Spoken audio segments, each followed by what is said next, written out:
Physics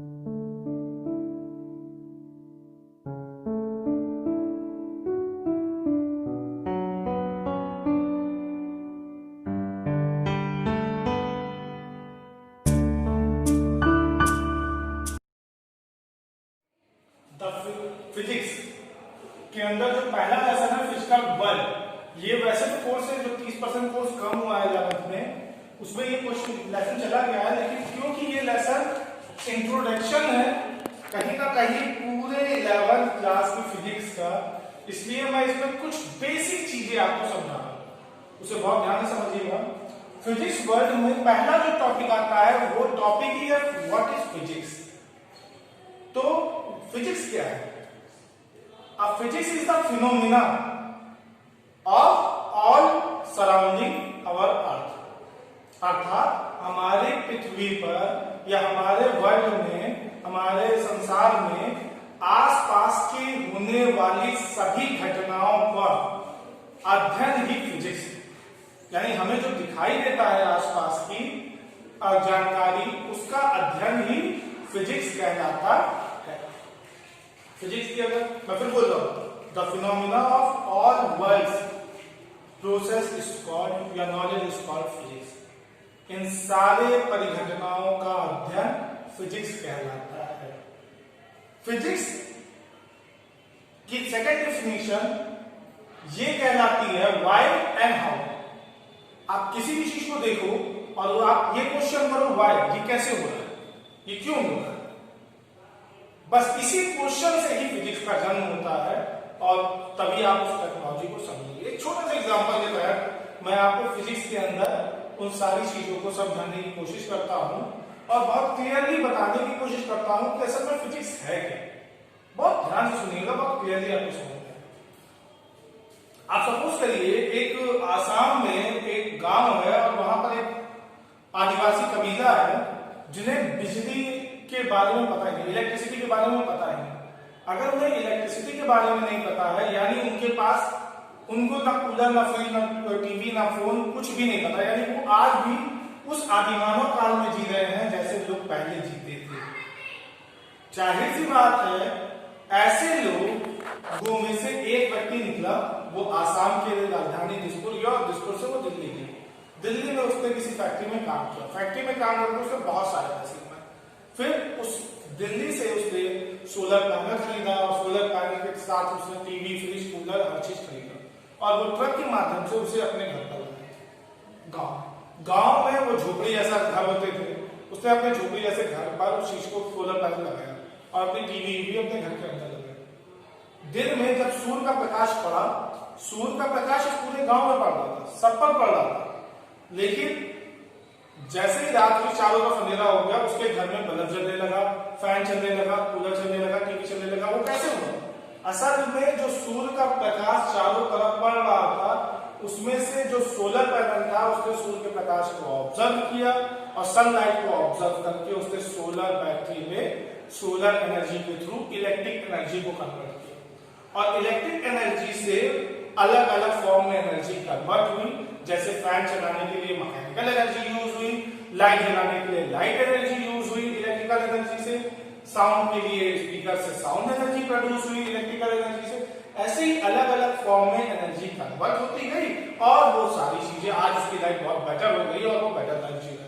physics यही है कि हम अपनी लाइफ को कैसे बेटर करें और उसके लिए हम टेक्नोलॉजी को जो बनाता है, टेक्नोलॉजी का जो बेस है वो फिजिक्स है। अब एक बात समझिए, सनलाइट सब पर पड़ रही है, यानी सनलाइट इज अ एनर्जी और solar panel is matter.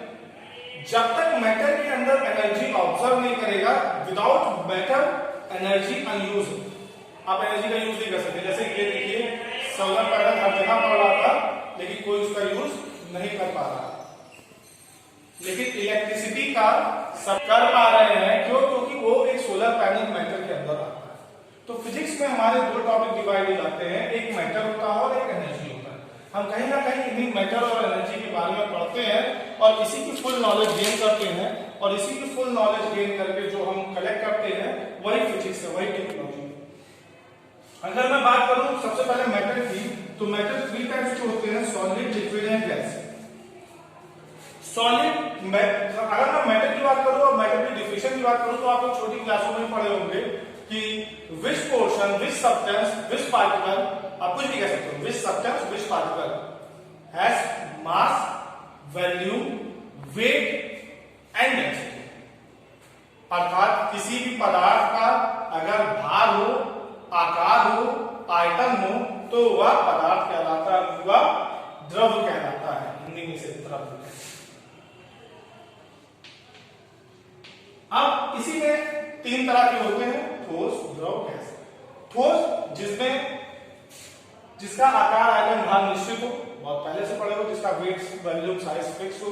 Liquid जिसका वॉल्यूम और वेट फिक्स हो बट शेप ना फिक्स हो, अर्थात उसे जिस शेप में रखा जाए वो उसी शेप का बन जाए। एंड गैस जिसका सब कुछ भी निश्चित ना हो। लेकिन ये तीनों पार्टिकल जब तक कोई एनर्जी ऑब्जर्व नहीं करेंगे तब तक वो चलेंगे। जैसे मैं बोल पा रहा हूं, काम कर पा रहा हूं, चल पा रहा हूं, तो वो किसकी वजह से चल पा रहा हूं? एनर्जी की वजह से। ये एनर्जी कहां से आ रही है? फूड से आ रही है, जो मैं फूड खा रहा हूं। तो जब तक मेरे अंदर एनर्जी है तभी तक मैं काम कर पाऊंगा। मेरे अंदर से एनर्जी खत्म होगी, मैं काम करना बंद कर दूंगा। तो कोई भी चीज जो चलती है वो एनर्जी से चलती है, और एनर्जी और बिना मैटर के एनर्जी बेकार है और बिना एनर्जी के मैटर बेकार है। क्यों? क्योंकि दोनों एक दूसरे पर डिपेंड है। बहुत सारी, जैसे सनलाइट में बहुत सारी एनर्जी आ रही है, लेकिन अगर कोई सोलर पैनल है ही नहीं तो वो इलेक्ट्रिसिटी क्रिएट ही नहीं कर पाएगा। तो मैटर एनर्जी पर डिपेंड है और एनर्जी मैटर पर डिपेंड है। तो मैंने मैटर के बारे में बात की। अब हम बात करते हैं एनर्जी की। एनर्जी की जो डिफिनेशन होती है, capacity of doing work is called energy. Capacity of doing work is called energy. Mainly energy को कई तरह की होती है, जैसे potential energy. Object is rest of the point, कोई वस्तु रुकी हुई है उस समय जो उसके अंदर ऑब्जर्व हो रही है एनर्जी, वो पोटेंशियल एनर्जी है। काइनेटिक एनर्जी, पोटेंशियल एनर्जी का फॉर्मूला mgh होता है, जहां m मास है, g ग्रेविटी और h हाइट है। एंड काइनेटिक एनर्जी का formula half of v square होता है, जहां हाफ मास है और v वेलोसिटी है। इसी तरीके से इलेक्ट्रिकल एनर्जी जो इलेक्ट्रिक एनर्जी अभी मैंने बात की, जिसके थ्रू हम इलेक्ट्रिसिटी जनरेट करते हैं, इसका formula F = 1/4πε0 Q1 Q2 r square होता है। ये इलेक्ट्रिकल फोर्स या कूलॉम्स लॉ कहलाता है। उसके बाद आती है लाइट एनर्जी। लाइट एनर्जी में सबसे इंपॉर्टेंट फोकस होता है, और फोकस का फॉर्मूला 1/v - 1/v होता है, जो कि लेंस का फॉर्मूला होता है। उसके बाद आती है साउंड एनर्जी। साउंड एनर्जी को वेव एनर्जी कहते हैं, इसका फॉर्मूला v = n लैम्डा होता है, जहां n फ्रीक्वेंसी है, लैम्डा वेवलेंथ है, v वेवलेंथ। ठीक है। वेवलेंथ का एक फॉर्मूला ये भी होता है, n = v/t। और उसके बाद आती है मैग्नेटिक एनर्जी। मैग्नेटिक एनर्जी में B = μ/4π I del L sin θ/r² होता है। इसे बायो-सेवर्ट लॉ भी कहते हैं। मेन जो एनर्जी आपकी potential energy, kinetic energy, electrical energy, light energy, sound energy, wave energy and magnetic energy. Magnetic energy की बात कर रहा हूं। तुम्हें पता है पोटेंशियल एनर्जी क्या होती है? A particle in rest of the point is called potential energy। कोई भी पार्टिकल जो रेस्ट ऑफ द पॉइंट पर होता है उसे पोटेंशियल एनर्जी कहते हैं। And the moving of the particle is move the electron या move the energy is called kinetic energy. Okay, start. तो काइनेटिक एनर्जी का जो होता है तो मूविंग ऑफ द पार्टिकल, यानी जब मूव करता है पार्टिकल तो उससे जो एनर्जी निकलती है वो काइनेटिक एनर्जी होती है। एक बात और जान लेना, एनर्जी कंजर्वेशन ऑफ एनर्जी में एक लॉ होता है। मैं काइनेटिक और पोटेंशियल बहुत सिंपल फॉर्म में आपको समझाता हूं, बहुत ध्यान से सुनिएगा। एक आदमी है जो दौड़ रहा है, दौड़ते वो इतना थक गया है कि वो एक कदम भी आगे नहीं बढ़ पा रहा है। जब उसने दौड़ना शुरू किया तो उसके अंदर फुल एनर्जी थी, उसका हाथ पैर नाक मुंह कान वैसे का वैसा था। लेकिन एक स्टेज के बाद उसके अंदर वो एक कदम आगे नहीं बढ़ा पा रहा, मतलब वो अपने हाथ से पैर को आगे रख रहा है, कोशिश कर रहा है आगे, तब भी वो नहीं जा पा रहा। यानी क्या हुआ, उसके अंदर कोई चीज ऐसी थी जो लॉस हो रही है। वो जो लॉस हो रही है चीज वो क्या है? एनर्जी। ठीक है। अब आप समझो एक स्टेज के बाद जब वो बेहोश होकर गिरने वाला है, यानी उसके अंदर पूरी एनर्जी लॉस हो गई है। अगर उस जगह पर वो बैठ जाए और 10-15 मिनट आराम करे तो आप देखोगे उसके अंदर ऑटोमेटिकली उससे कुछ खाया पिया, लेकिन उसके अंदर एक ऐसी एनर्जी अपने आप ही आ रही है जिससे वो थोड़ी दूर और जा सकता है या अपने घर तक पहुंच सकता है। यानी जब आप रेस्ट कर रहे हो तब भी आपके अंदर कोई एनर्जी ऑब्जर्व हो, और जब आप मूव कर रहे थे तो आपके अंदर से एनर्जी लॉस हो गई थी। जो मूव करते समय एनर्जी लॉस हो रही है वो काइनेटिक एनर्जी है, और जो रेस्ट करते समय एनर्जी आ रही है वो पोटेंशियल एनर्जी है। अब मैं आपके और बाकी सारी आपको पता है, light energy, electrical energy, electricity जो जनरेट करती है, लाइट एनर्जी जो सनलाइट आती है उससे जो एनर्जी आती है, साउंड एनर्जी जो हम बोल रहे हैं उसकी एनर्जी को डिस्कस करेंगे, वेव एनर्जी जो वेवलेंथ अलग अलग तरह की चलती है, मैग्नेट एनर्जी, इसके अलावा भी बहुत सारी एनर्जी आप मतलब मैं जीवन पर्यंत बोलता रहूँ ना तब भी इतनी तरह एनर्जी है, आप एनर्जी को पूरा एक्सप्लेन नहीं कर सकते। नहीं जाने कितने बुकें लिखी जा सकती है इस पर, एक एक एनर्जी के एक एक टॉपिक पर। ग्रेविटी एनर्जी होती है और भी अलग अलग तरह की एनर्जी पर डिस्कस किया जा सकता है। तो परफेक्टली हम लोग आज सिर्फ जो एनर्जी देखिए, हमारे इंटर के कोर्स में टोटल सिर्फ 4 एनर्जी की बात है, सिर्फ 4 एनर्जी। और ये टोटल इंटर का मतलब है, जब मैं बोलता हूं ना तो 11 एंड 12 मिला उसके टाइप डिवाइड हो जाता है, उसके अंदर हम लोग डिस्कस करेंगे। जहां इंटर में सिर्फ 2 टाइप की एनर्जी है और उस 2 टाइप्स में डिवाइड होगा, 2 4 आ जाएंगे, और इंटर में और 12th में भी 2 टाइप्स की एनर्जी है। तो 11th में जो 2 टाइप्स की एनर्जी है उसमें उन 2 टाइप्स की एनर्जी का नाम है मैकेनिकल एनर्जी और थर्मोडायनेमिक्स। यानी मैकेनिकल एनर्जी को कहते हैं यांत्रिक ऊर्जा और ऊष्मीय ऊर्जा। अब यांत्रिक ऊर्जा के अंदर ही आप पढ़ना शुरू करोगे तो आप वेक्टर पढ़ोगे, वेक्टर और स्केलर पढ़ोगे, वेक्टर और स्केलर के बाद आपका प्रोजेक्टाइल आएगा, फिर आपका फोर्स आएगा, फिर फोर्स के बाद अगला लेसन होगा वर्क पावर एनर्जी का, उसके बाद सेंटर ऑफ द मास आएगा। इसके अंदर आप बहुत कमाल का एक लेसन है ग्रेविटी के बारे में पढ़ोगे बहुत डिटेल के साथ कि ग्रेविटी में कैसे आती है एनर्जी, कैसे जनरेट होती है, कहां से आती है। उसके बाद आप फ्लूइड पर आ जाओगे, ये सब मैकेनिकल एनर्जी का पार्ट है। फ्लूइड इलास्टिसिटी पढ़ोगे, इलास्टिसिटी कैसे वर्क करती है, इलास्टिसिटी एनर्जी क्या होती है। उसके बाद आप फ्लूइड पे आ जाओगे, फ्लूइड प्रेशर पढ़ोगे वाटर का, वाटर से फ्लूइड प्रेशर के बाद उसमें आप बर्नौली थ्योरम पढ़ोगे, बर्नौली थ्योरम और स्टोक लॉ और दुनिया भर के लॉस को पढ़ोगे। स्टोक लॉ के बाद फिर आपका थर्मोडायनेमिक्स आ जाएगा, और थर्मोडायनेमिक्स के बाद आप उसमें लॉ ऑफ हीट पढ़ोगे। लॉ ऑफ हीट के बाद आप जिसमें ये पढ़ोगे total heat Q equal U plus W the total heat. इसके अलावा थर्मोडायनेमिक्स का सेकंड लॉ पढ़ोगे, फर्स्ट लॉ पढ़ोगे हीट, उसके बाद आप हीट इंजन पढ़ोगे, और उसके बाद आपका आइडियल गैस इक्वेशन आ जाएगा। आइडियल गैस में आप नंबर से आइडियल गैस इक्वेशन निकालोगे बर्नौली थ्योरम के थ्रू, पार्ल्स लॉ, चार्ल्स लॉ पढ़ोगे, और उसके बाद आप काइनेटिक और साउंड एनर्जी को वेव फॉर्म में पढ़ोगे, जिसमें आपका डॉपलर इफेक्ट और अदर चीजें आएगा। बस इतना ही पढ़ना है ज्यादा थोड़ी है। उसके बाद इंटरव्यू, तो ये क्या है, लगभग आपका जब मैकेनिकल एनर्जी शुरू होती है फ्लूइड प्रेशर तक आपकी मैकेनिकल एनर्जी होती है, और उसके बाद थर्मोडायनेमिक्स आपकी आ जाती है, और वेवलेंथ तक थर्मोडायनेमिक्स के अंदर चली जाती है। तो 2 एनर्जी के अंदर पूरा 11 का कोर्स है। अब इंटर की बात की जाए तो इंटर में सिर्फ 4 एनर्जी है, वैसे 2 ही एनर्जी है लेकिन 2 एनर्जी के अंदर ही 4 एनर्जी। वैसे 2 एनर्जी में अगर बात करूं तो एक लाइट एनर्जी और दूसरी ऑप्टिकल यानी इलेक्ट्रिसिटी, एक इलेक्ट्रिक एनर्जी और दूसरी लाइट एनर्जी। अब इस लाइट एनर्जी के इलेक्ट्रिकल एनर्जी के अंदर 2 टॉपिक होते हैं जिसे फिजिक्स फर्स्ट कहते हैं। पहला टॉपिक होता है इलेक्ट्रिसिटी और दूसरा टॉपिक है इलेक्ट्रोडायनेमिक, इलेक्ट्रोमैग्नेटिक। तो फर्स्ट लेसन से 6 लेसन है, जिसमें पहला लेसन है electric field and Coulomb's law, जिसको आप इलेक्ट्रोस्टैटिक्स के अंदर पढ़ते हो। सेकंड लेसन गॉस की थ्योरम, जिसको आप इलेक्ट्रोस्टैटिक्स के अंदर पढ़ते हो। थर्ड लेसन आपका इलेक्ट्रिक पोटेंशियल। फोर्थ लेसन आपका है capacitor and capacitance and dielectric. Fifth lesson आपका है इलेक्ट्रिक कंडक्शन। सिक्स्थ लेसन आपका है किरचॉफ लॉ। 7 लेसन, बस ये 6 लेसन तक आपका इलेक्ट्रिसिटी है, और 7 लेसन से आपका शुरू होता है क्या, इलेक्ट्रोमैग्नेट। 7 लेसन जिसमें आप मैग्नेट के बारे में पढ़ते हो, इलेक्ट्रोमैग्नेट, बायो-सेवर्ट लॉ, उसके अंदर आप मूविंग कॉइल पढ़ते हो, फिर आपका अर्थ ऑफ मैग्नेट आता है, फिर आप अल्टरनेटिव करंट पढ़ते हो, फिर आप लूप पढ़ते हो, सॉलिनॉइड पढ़ते हो, और फिर आप डायरेक्ट करंट पढ़ते हो, और फिर आते हैं एक महान 4 साइंटिस्ट जिसे मैक्सवेल ने जनरेट किया था, जिससे पूरी फिजिक्स और पूरी साइंस खत्म हो जाती है। मैक्सवेल के 4 लॉ पढ़ो, इसके थ्रू आप मोबाइल फोन के बारे में ये पूरा इलेक्ट्रोमैग्नेट और इलेक्ट्रिसिटी का टॉपिक है, यही तुम्हारे लेसन्स है, बुक उठाकर अगर तुम्हारे पास हो तो देख लेना। सेकंड में आते हैं हम लोग लाइट पे।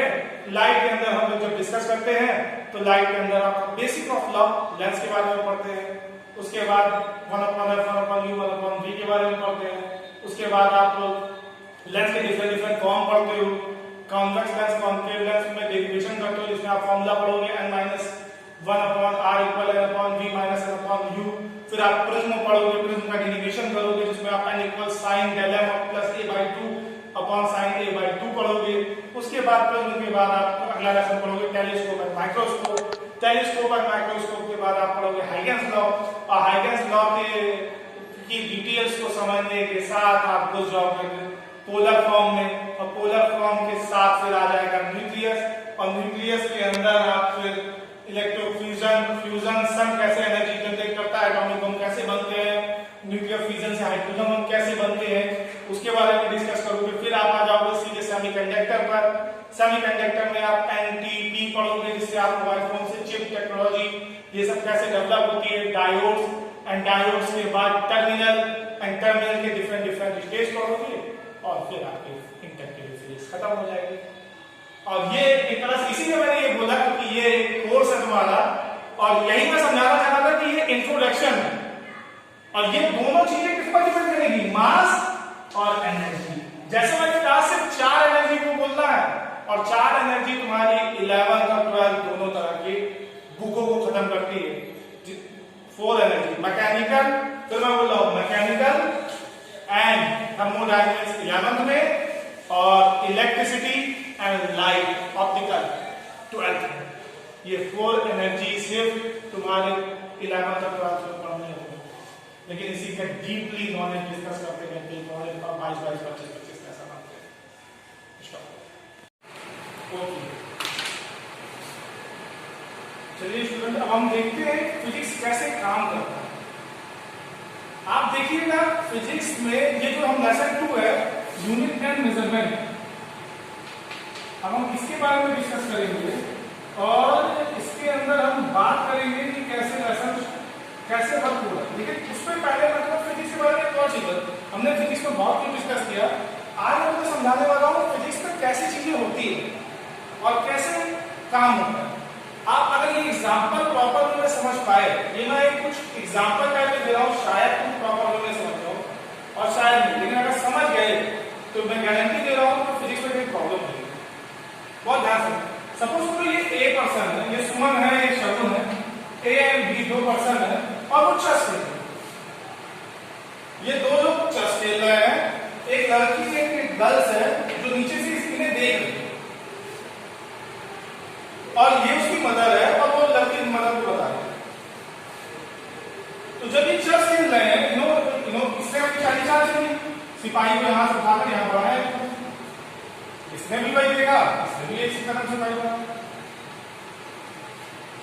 तो ये जो लड़की है इसने क्या देखा, ये अपनी मम्मी से क्या कह रही है, ये अपनी मम्मी से कह रही है, मम्मी अरे देखो ये अच्छा, ये देखिए सिपाही जो है वो 1 कदम चलता है चेस में, चेस में सिपाही 1 कदम चलता है। और मम्मी को ये समझाती है, मम्मी कहती है हाँ हाँ हाँ बच्चा तुम सही कर रही हो, सिपाही 1 कदम चलता है। ऐसे ही सिपाही आगे बढ़ता जाता है, वो कहते हैं हाँ 1 कदम चलता है, 1 कदम चलता है, ये यहां पहुंचता है, ये सिपाही है, ये सिपाही यहां पहुंचता है। फिर वो देखती क्या है कि ये सिपाही इसको तिरछा काट देता है, ये सिपाही इसको मार देता है, इसको बाहर जाता है। जब वो ये देखती है कि सिपाही एक सिपाही ने इसको मार दिया, ये कहती है, ये मम्मी से तुरंत से कहती है, मम्मी अरे सिपाही सीधा नहीं चलता, सिपाही टेढ़ा चलता है, और टेढ़ा मार देता है, सिपाही टेढ़ा मारता है, टेढ़ा चलता है। आप समझिए इस चीज को बहुत ध्यान से ऑब्जर्व करिएगा, बहुत ध्यान समझिएगा। जो चीज मैं समझाना चाह रहा हूं, अगर आप उस पॉइंट को समझ पाए तो आप परफेक्टली समझ पाएंगे। अब ये समझिएगा ये हो क्या रहा है। तो ये इसने मम्मी को बताया आपने कि भाई सिपाही टेढ़ा चलता है, इसने अपनी बात बदल दी। सेम ये चीज घोड़ा टेढ़ा, घोड़ा 2.5 कदम चलता है, हाथी सीधा चलता है, वो टेढ़ा चलता है, ये देखते हुए चारों को समझ। आप बहुत ध्यान से देखिएगा, जो चीज समझा रहा हूं अगर आप समझ गए प्रॉपर वे में तो ये परफेक्टली कॉन्सेप्ट आपके दिमाग में बैठ जाएगा। असल में ये और ये आप कुछ भी मान सकते हैं, आप ये कह सकते हैं मैटर एंड एनर्जी या बल।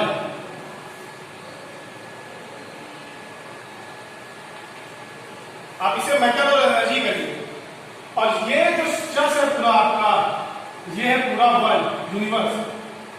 ये पूरा क्या है? यूनिवर्स। यूनिवर्स बात समझ रहे हैं?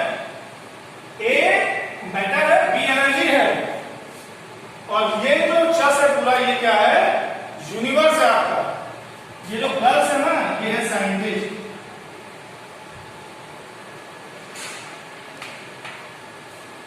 और ये है कॉमन पीपुल। ये जो मदर है, ये है कॉमन पीपुल।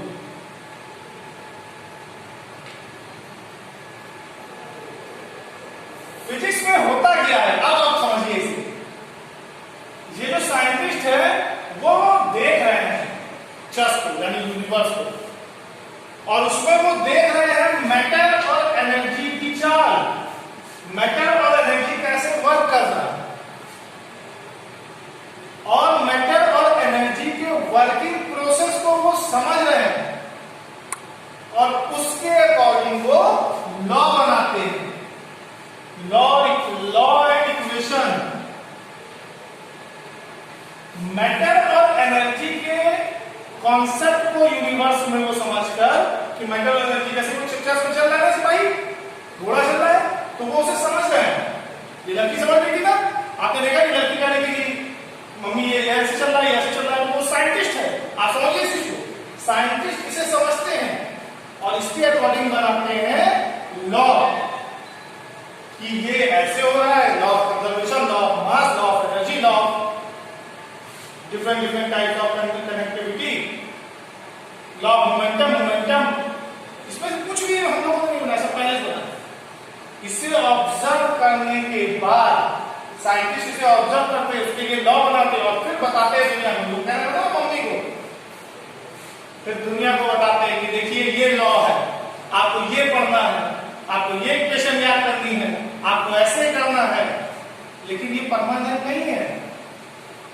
आप ये सोचिए कि जो लॉ बन गया वो परमानेंट है। आप मैंने क्या बताया कि एक सिपाही यहां आया, एक सिपाही यहां आया, यहां तक तो लॉ सीधा सीधा चल रहा था कि भाई सिपाही एक कदम बढ़ रहा, और वो जो लॉ बनाया वो सेटिस्फाइड हो गया।